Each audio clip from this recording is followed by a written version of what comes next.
Hey guys, Thogden here, and welcome to an awesome setup. We are talking Premier League predictions, but we're about to play an international sports match for Montenegro. It's currently an away game at the UAE. We're here in Sirjar, near Dubai. We're ready to go, but first, let's use our ball knowledge. I tell you what, he got 22 runs yesterday. I didn't realise you could play cricket. One of the best batting performances I've ever had. He's done well. Last week, brilliant. Sean Millis, what a guy he is. 5 points. You got 6.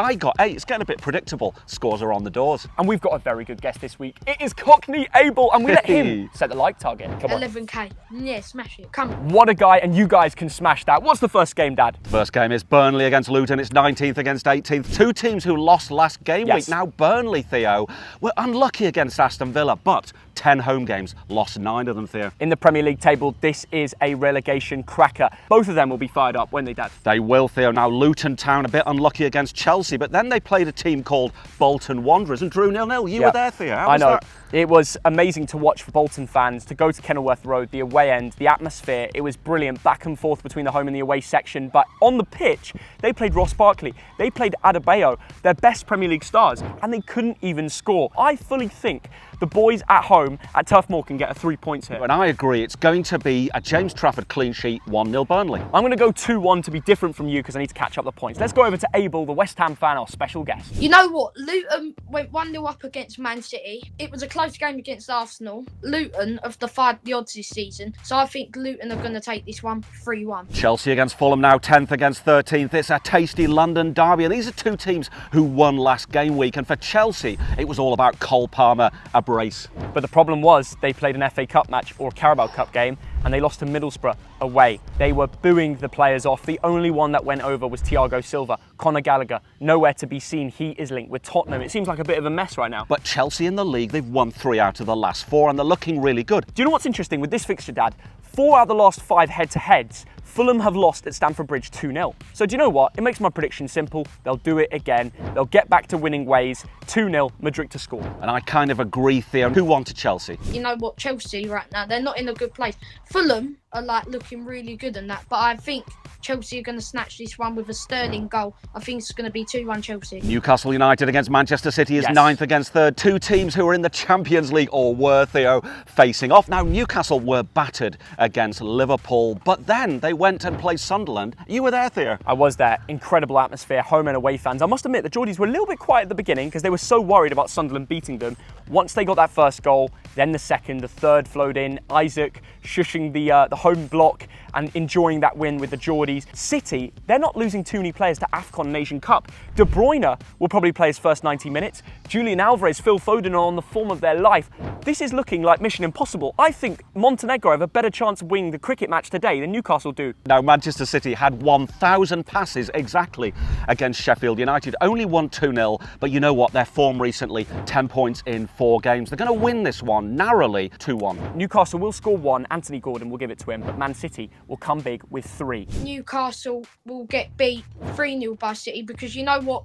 Let's be fair, they've got overwhelmed with injuries, and you know what? They just haven't been the same this season, have they? Everton against Aston Villa is 17th against 2nd. 2 teams at opposite ends of the table. Now, Everton lost 3 in a row, Theo. They went to Wolves, no shots on target. Is it time to worry? Well, it is, because they've also lost key members, Decore and Idrissa Gana Gueye. Gana Gueye to AFCON and Decore to injury. Also without a win in 5, only scored 3 goals within that time. Last time they faced, it was a big away win for them. They beat Villa, so can they do it again? The bookies are not really sure about how this one is going to end up. I'm going to sit on the fence as well with a 1-1 draw. I think they'll get a 1-1 draw. Oi, you know what? I think Everton will get a 1-0 win. Meant to be 2 of the big 6, but Man United got absolutely nothing at the City ground. They lost to Nottingham Forest. But Spurs starting to find some form. They've won 4 of the last 5. And if you look at the last game against Bournemouth, it's fascinating. Yeah. They won 3-1, Theo, but they had 12 shots to Bournemouth's 24. The last time they played, it was Ange's second game in the Premier League. Do you remember the result? Go on. 2-0 Tottenham at home. But do you know when you look at the XG, they both had 1.94, 1.97.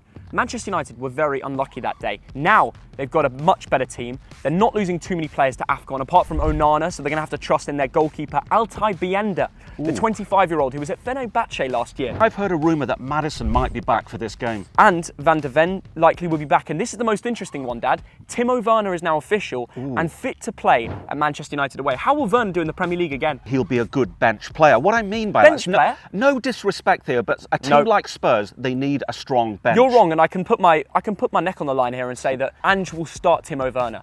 He needs pace in that forward line. Kulusevski likes the ball at his feet, but the one making runs on that fluid counter-attacking football that they love to play, when Heung-min Son is out, it has to be Timo Werner, Dad. Do you know what, Dad? Here at Old Trafford, I can see it balancing out. Both teams having a moment of a goal, 1-1. And I agree with you, a 1-1 draw. Over to that West Ham legend, Abel. Now, this is a really hard call. Man United, Wigan 2-0 yesterday. Tottenham, they just got the 1-0 win against Burnley, so that's going to be pretty hard to call. Tottenham 2-0. Ten Hag, is he sacked after this loss? He said in one of his interviews, follow the plan. And do we know what that plan is? I don't. I think not, because what's the plan? Losing games back and forward to mid-table clubs. Arsenal and Crystal Palace is 4th against 14th. This is a really intriguing London derby, isn't it, Theo? Because Arsenal lost to Fulham in the last London derby, and Palace reinvigorated, aren't they, by Elise and Eze coming back. And they just got a 0-0 draw at home to Everton in the Cup. Whether that's a positive or negative, I don't know, but Daishi and of course Palace will be glad to not see a defeat in that match. There's a little bit of a break in this fixture because of the FA Cup replays, and when it eventually does happen, I think Palace should come confident, because Arteta, he's having worrying times. Do you know, someone wrote to me and asked the question, should Arteta be sacked? Which I think is a ridiculous question. But 1 point in 3 games, Theo, when you're trying to win the title, that's not good. I think 2-0, Saka to score. This will be the turning point. I'm going Arsenal 2, Crystal Palace 1. Understand. Let's go to Abel. What do you think about Declan Rice going? You beat him recently, but he's quality though. He has been good at Arsenal. Yeah, I'm not going to lie. Rice should be paying him, mate, his weekly wages. He is saving Rice from conceding loads of goals, like just these tackles. He ain't even the streets won't forget player like Pyatt was. He's a West Ham legend. Like, I think Arsenal 2-1. Brentford against Nottingham Forest is 16th against 15th. These are two teams, Theo, who are having disappointing seasons.